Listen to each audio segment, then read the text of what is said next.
uko nakuze mu ndero nahawe ngewe kuziko jewe barambujije gutukana bambuza no kwishura ibitutsi indero nakuriye ko yo kuziko y'abavyeyi nuba ivyo bintu barabimbujije nikiburirane hano umuntu w'umugabo asanza yaganye kuba ku rugo rwiwe ico novuga bwa mbere hoho cyo twe dukura nka twebwe dukora aka kazi ko kugira ibisa bihinduka bayita plaidoyer gusa ibihinduka mu gihugu hariho ubuzi bw'amashirahamwe akora ivyo guterera interano muri leta gusa ibihinduka mu gihugu kubisanzwe twebwe nkahajya sinovangunuka ko je nita ko mbona ko ico twakoze gishimishije jewe ntaco mbona cyo bakimbaza muri ubwa mbere ho ubutumwa twashikirije bwari ubutumwa kugira abarundi dukanguke turabe igihugu kiriko kiratujana n'iki kugira dufate ingingo twanyine twosubiza ibintu mu buryo neza ko ingorane ziragaragara ko zitwugarije iyo message ko dukabure gucukira bacugwevu igitwara cyo dushima ndabona nuko iyo ubwo butumwa barashikiriye abantu benshi nabo bugene mu bategetsi n'umukuru w'igihugu bwaramushikiriye twebwe reraho iyo iba ari intambwe ya mbere nziza iyo dushikirije ubutumwa cyane cyane bitubabaza y'ubutumwa ubushikirije ukabona umengo ntaco babivuze ko kerekese uco babivuze ko cyangwa reaction twe aho tadwa tuti ubutumwa bwashikiriye abantu bagusona ikigira kabiri nuko nta muntu twigeze twumva agira demanti abeshuza kubyo twavuze avuga ati kuri iki wabeshe kuri iki wabeshe ibijanye n'iterambere ninge n'abarundi babayeho na bwa bukene ntawo kwirwa arabivuga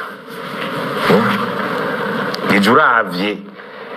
impact y'ibituvuze ku by'ubutunzi ukaraba mu 62 gusa 66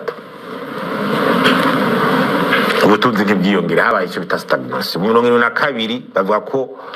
PIB yasubiye inyuma 6% kubera ingwano yabaye mu 93 gushika mu 2005 ni naho ubukene bwavuye ku 35 kwijana uja ku 67 gushika muri 2005 uva mu 93 gushika mu 2005 ubukene bwigwije na kabiri abarundi bakenye mu 93 mu gihugu bari 35 kwijana kandi wibutse ingene abantu bari babayeho ingene twari tubayeho imbere ya 93 naje ndiko nasubira inyuma kabona ingene ubuzima mu gihugu bari bumeze ucubibona ugacuraba ubu 2005 yari 67 kwijana muga mu 2005 ari 67 kwijana ubu ho mu 2025 todo profetigeze hafi yenga 75 kwijana muri ya myaka yini 200 hakubukene butera zosura kuri 35% ahubwo vyemange todo croissance barondera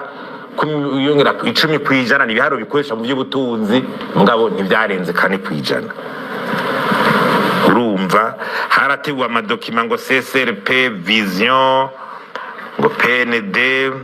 vision 2025 ngo ya programme national de lutte contre la pauvreté chaque programme national de développement PNB plan national de développement byose urabona ntaco byamariye mu bisagacho byamariye igihugu ravye resultat ubu rero pe urabona yuko igihugu kiriye puize amadovize nk'igifise ibyo cinza biragoye ibitoro ibiciro 40 kwijana amashirahamwe yasubiye inyuma ya leta amabara kugira yakera kugira shoye no gusubirwamwo ibyo dushorera hanze amakawa amamine byose urabona ko ari ibintu byabaye umuti none ibijanye n'indero tirasabitera isubira inyuma kwa tuti none turajaye shini kibazo umuntu abantu bose ariko bari ubu turajahe witwa FOSTINO karavuka muri intara nyene Faustin Komana avoka muri Butanyerera hajya muri komine Ngozi fungira muri bimwe bita societe civile acakorana n'abakoroni arakorana n'abakoroni mu batuvuruza mu 2015 murazi ko yari rero nini ntsinzi ya kabiri kuko burya je n'abantu barambarira ngo bari kwavuga ibibandiki bibagira gute babyanti ivyonye je esprit wanje ibyo nta gacyo ndiko ndabika arafise amajambo abwira abarundi muri Bibiliya handitse ngo udashoboye gutunga umuryango wiwe yotunga abandi gute oya mbwira umuntu atunze inda yiwe gusa yomenya ingene nda z'abarundi zikwiye gutungwa gute arafise ikigwa yoha umukuru w'igihugu arafise akabare nta n'umuriyoni wo kwinjira mu kabare kiwe kari hagiye Ngozi n'akabonye none igitwaye gikura he kubera ni bibiri n'umusuma cyakoresha abahera y'abakoroni ahubwo ni ndabira umuntu ariko aravuga ati kuri kijya wavuze demantini duheze tuzana yandi mashifre twerekane kuko je muri izi ntambara ibigwanisho vyanje c'est la science n'ubuhinga n'amategeko na loi kira noneho mwarumvise ko nahijya ejo ryari umukuru yavuze yuko ubutare bugiye kuzana amadovize ngana gutya bavuga miliyoni 6 z'amadolari mucagira niyo ni intambwe deja kuko nibyo twari twanavuze twiyajyane n'akajya muneza kuko bwabushye kandi harataye gufatwa ingingo zerekana ko bari kwaje muri ya transparence cyenda cyane namushimira ahubwo ko ubutumwa mbona ko butanguye kuzana FM gihugu n'ibyo twifuza hanyuma ikindi ikindi novuga nuko twebwe byo kuvuga ngo bakuvuzi bagutse bagize gutejewe uko nakuze mu ndero nahawe ngiye kuziko jewe barambujije gutukana bambuza no kwishura ibitutsi ni daimoni mukoresha ni Sanibalate ni Tobiya agahenda abarundi umuntu yananiwe no kuzana umugore wenze imyaka afise kwa umugabo niyubake urugo tubone nawe abona umugore amubwira ngo uraza naso abo umugabo nawe mu rugo umuntu imyaka afise azigera ingana ikiburira mu ndero nahawe ngiye kuziko jewe barambujije gutukana bambuza no kwishura ibitutsi ikiburirane kandi umuntu w'umugabo asanza yaganiwe kubaka urugo rwiwe arafise amajambo abwira abarundi indero nakuriye ko yo kuziko y'abavyeyi nuba ivyo bintu barabimbujije gutukana cyane kwishura ibitutsi ibyo rero mu muco w'iwanje nyine twakuze indero baduhaye twe ntibirimo umugabo ababona ko hari ibyo bakabikora nacu bakoraho kandi mugabo ntibeza ngo bize bikuvuna nko kurakuvyo uri kurakora rero byo kuvuga ko turakorera igihugu dufasha nuva ko ari nk'umuhamagaro w'Imana ibyo ni nk'umuhamagaro w'Imana ikintu uri gikora nk'umuhamagaro w'Imana urumva ko ari cyo uhamagariwe kira noneho je igihugu cy'ubundi nagishimira carampaye n'ubwenge caransomesheje jewe ndagikengurukira cyo gituma ubwenge mfite ndabugitura guterera ibyiyumviro n'ingene igihugu cobogoka n'abantu bigisha turabikora kandi mashirabe tuje turirwa turabikora no muri leta kandi bahora baduhamagara. Maintenant le dernier intervenant, vous le connaissez, il aime souvent intervenir. La télé, c'est monsieur Faustin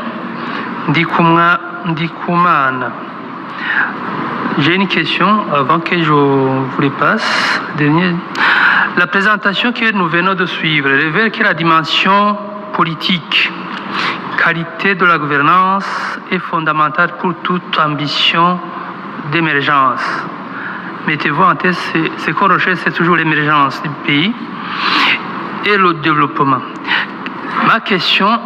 est celle-ci.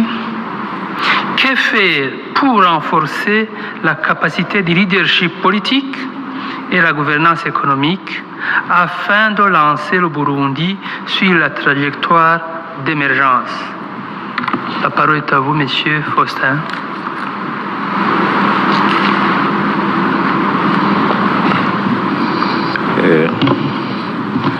Merci de m'accorder la parole. nagira nsabe abagira traduction bayigire nabivuga mu Kirundi.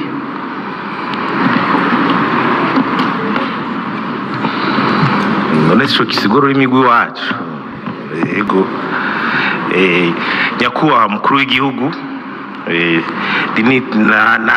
namwe batumire bahira dini teka ryinshi ryo kuba hano kugira dusangire ikino kiganiro. Shimira cyane n'ijambo mwashikirije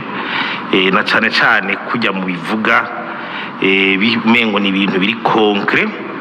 kuko muri ibi bintu by'amavision kugira umuntu atinda bishikira haragira igihe bava muri ibyo bifaransa birebwe n'amakomandasiyo mengo ngo tubafashe duterera ivyiyumviro ibyo turanabishoye ko baranebuka ati hajya hari ivyibiro twokurayo turabura tugakorera ibintu hamwe. Ivyo nibisaba cyo gituma rero tudashobora kudeha guterera igihugu dukunda kandi catwigishije. Guco novuga nuko tuze turamenya amagabo n'amategeko. Birabaje kutamenya n'amategeko. Tubwira abarundi kuko kenshi biratubabaza kubona amategeko menga abantu ntituyazi, ukabibona mu barundi bato bato, ukabibona mu ndongozi, sinzi ko ari kwa kuyarenga abantu bayazi. Nk'ibwirizwa shingiro rya leta y'u Burundi, y'igihugu cy'u Burundi, rya leta ibwirizwa shingiro ry'u Burundi hariyo amartikle abiri. Imwe iravuga neza ati toute personne a droit au respect de sa vie privée. Ibwirizwa shingiro ngaha ubuzima bw'umuntu ni respect. Hagatsaba n'indi ngingi yuhiri kavuga ati agateka k'umuntu la dignité karakingigwa ubirenze ko ukashaka kwararoza umuntu ugira gute bihanwa n'igitabo cy'amategeko ni penal, code penal irabihana. Ingingo zibiri zo mwibwirizwa shingiro barundi rero usanga mukunda kuzamurana mwira gute mwisanga amategeko arabihana. Si jewe nibwirizwa shingiro rye Burundi kandi batuye ngo turitore. Rero no mu ndongozi yakwiye kuba aya mategeko azwi. Birabaje rero tubonye mu ntuze mu ndongozi hejuru kabona kuri amategeko niki ni ibintu byoroshe. Umukuru w'igihugu arahira kubahiriza ibwirizwa shingiro kandi mu Kirundi indahiro ku mugabo ni ikintu kidasanzwe. Indahiro ku mugabo ni ikintu kidasanzwe. Nico gituma nka twebwe zo twobona twukora nawe bari biva muri code penal tukavuga tuti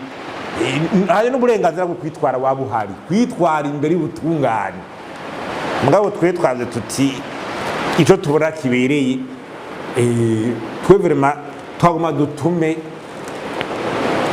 kwizina ry'abarundi nyine n'abandi bashobora gusanga ico kintu kibabayeko twaga dutume abashingantahe ngo dushikire umukuru w'igihugu hamwe duhanurira. Jewe nukuri ndatumye abahoze barongoye Burundi President Ndayizeye na President Sylvestre ntibantunganya barakurira umukuru w'igihugu mu myaka baramutanze muri arya mabanga barayazi icamaze ninge mwashobora gufata igihe maja mwiri ashobora kuvuga igihe ari muri amabanga. Ni daimoni mukoresha ni Sanibalate ni Tobiya agahenda abarundi umuntu yananiwe no kuzana umugore wenze imyaka afise kwa umugabo niyubake urugo tubone nawe abone umugore amubwira ngo uraza naso. Tusavye vraiment bamuduhanurire niho tubona bomushikira. Mu mitwe yacu turacagwaye, mu mitwe yacu turacagwaye. Nikiburirana kandi umuntu w'umugabo asanza yaganyiwe kubaka urugo rwiwe arafise amajambo abwira abarundi. Muri Bibiliya handitse ngo udashoboye gutunga umuryango wiwe yotunga abandi gute. Oya mbwira umuntu atunze inda yiwe gusa yomenya ingene nda z'abarundi zikwiye gutungwa gute. Abo ndagira mbazi mbe hari abapsikologe muza murasaba ngo baze barafasha. Erega turagwaye tutabizi. Arafise ikigwa yoha umukuru w'igihugu. Ugasaba umuntu ararahira afise ikibazo akarahira. Muti bishoboka. rero nagira mbereze ngaha iki kibazo kirakomeye barabaye abakuru b'ibihugu cyo cyubahiro barakizi barakira kuby'umuhemu n'umutima naho nyene mukuri turazi kwiye turabona ko asenga mbere naje ndasenga kandi gusengera mu idini rimwe narabibonye nico gituma nosaba abasenyera abaeveka abasenyeri ba katolika bajya muhora mubona basenyeri n'inkoni bajya batama b'inkoni twubaha bamubonye bazamuduhanurira mu by'impero ni dayimoni mukoresha ni Sanibalati ni Tobiya agahenda abarundi umuntu yananiwe no kuzana umugore urenze imyaka afise ayo umugabo niyubake urugo tubone nawe abona umugore amubwira ngo uraza hasi abaye nabo boteze gukora akazi kabo n'abahanuzi bo mu biro by'umukuru w'igihugu abahanuzi indongoza hano indongoza ari amategeko hari abahanuzi abahinga igihugu gihemba baje kuduhanurira indongozi amategeko ibintu byogenda gutya iki umukuru kizira kumutuka n'ikizira kumuhanura na cyane cyane igihe hari ibyo uhembegwa mukuru rero twasha gutera akabarundi duhindura ingendo duhindura ingendo ibintu abarundi usanga urakubona iyo ngendo kenshi irakunda kare mu barundi usanga abantu bavuga iby'abandi bari mu by'abandi basanga umwanya ubahererako iyo musango ni indicateur du sous développement agahenda abarundi umuntu yananiwe no kuzana umugore urenze imyaka afise ibanze umuntu yavuze ngo yishima ngo ararima barimisha amahera y'igihugu waracyari muri yavuga y'igikoroni kuko niwe bamukoresha camubwira umuntu nasanze yananiwe no kubaka urugo rwiwe yoshobora kutubwira ikintu cy'iterambere mu Burundi ni indicateur du sous développement ibyo bihugu biteye imbere umuntu adecakora n'ibiki iby'abandi n'iby'abandi n'iki ariko abara mu Burundi no kuyongendo tukifise agahenda abarundi umuntu yananiwe no kuzana umugore urenze imyaka afise kwiri ugasanga abantu batwara mugabo kuri abantu ku ma internet basurira bavuga abandi bavuga iby'abandi oya cya kwiterambere n'ibikuraba kandi akazi karagabu turuzuzanya umurimyi ararima umugwiza atunga aragwiza itunga umuprofeseri arigisha umuganga aravura umusoda arakingira igihugu university iratanga ubumenyi umugambwe urondera ingene igihugu cyo twagwa neza societe civile irondera ikavugira abantu ikagira gutikerekana ivyo kugwa turuzuzanya tayuza riva yuko ari wasubwa turuzuzanya kugira igihugu cyacu gitere imbere nico gituma rero mbere mfatiye no kuri vision ya 2040 2060 hari ico bita pilier fondamental numero 1 barayizi bitwa engagement de l'État bagenda abantu bose bayisobe barayibirimo bahagarara cyane ku bintu bine muri iyo pirati hatabaye leadership ikomeye uburongozi hatabaye leadership ikomeye uburongozi iyi vision ikindi basaba ni gouvernance ntwari ibereye redevabilité nukumva ko indongozi ziri redevable vous êtes en de servir bahora bati muri abasuku babatoye niko byanditse kumeza bagatuti uja kubi indongozi nabo musuku abandi tutwa ntidutora abami wowe utwara ikomine utwara intara inshasha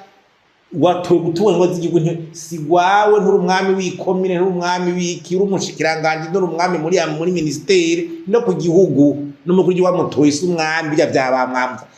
bari ku kivi kandi barabazwa umutwaro utemeye kubanda yahundwa wowe uri umutware gute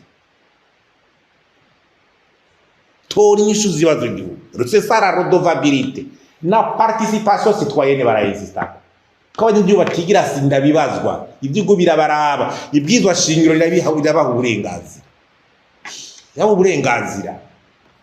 uko abanyagihugu bigira sinda bibazwa bagira gute nabo nyene bariko barakamera mucoze abantu bamwe indongo nshaka kuba ziriko zirakora ibintu ugasanga tibashoye no guhana nibaza rero yuko iyi vision 2040 ihagaze kuri iyo pire barayigaruka engagement de l'État CJ n'ayandi ivyo 2040 2060 singiyi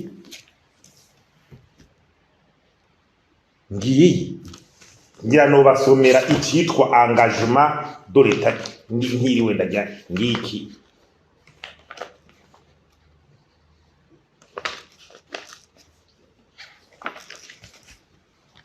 l'engagement politique de l'État.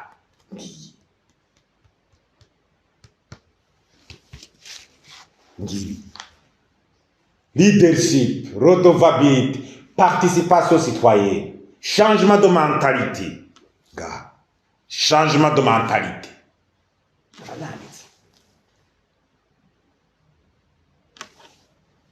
Duhinduke. Duhinduke. Turafise ingendo zitoboshe. Mbe no misa tuzogihagararako cane kamba ibintu dutegeza muhindura. Kugira igihugu turako gishora ko gugurura. Tuhangane nibazo rero nitubitinye. Ingendo zimwe natwe tuziki igihugu cyacu kigorore. Arafise icigwa yoha umukuru w'igihugu. Nibaza yuko ibyo noshikiriza ari ibyo